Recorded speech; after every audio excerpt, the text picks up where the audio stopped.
ఇక అమ్మాయి విషయానికి వస్తే 13 మంది అన్నదమ్ములు ఎంత అల్లారు ముద్దుగా పెంచుకున్నారు.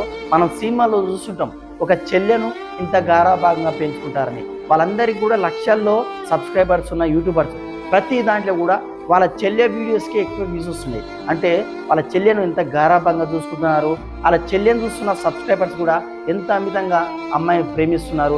అలాంటి అమ్మాయిని ఒక కర్కశకుడు ఇంత ఘోరంగా చంపితే మనం స్టాండ్ తీసుకోకుండా ఆ ఆడపిల్లకు మనందరం కూడా అన్నదమ్ముల్లా నిలబడి మనం స్టాండ్ తీసుకొని ఆ విధవకు బహిరంగంగా ఎన్కౌంటర్ చేస్తారా, లేకుంటే తక్షణమే ఉరిదీస్తారా, లేదా వాడిని జనజీవన స్రవంతిలోకి వదలండి. మాలాంటి యువకులే వాడికి తగిన బుద్ధి చెప్తారు. అంటే మనం పోలీసుల్ని కానీ చట్టాన్ని కానీ ఇమ్మీడియట్గా యాక్షన్ తీసుకోండి, సిగ్గు లేదా అది ఇది అనడానికి లేదు. ఎందుకంటే వాళ్ళ రూల్స్ వాళ్ళకు ఉంటాయి. ఇలాంటి రాజ్యాంగం ఫాలో అవుతున్నందుకు కొన్నిసార్లు బాధ అనిపిస్తున్నా తప్పదు.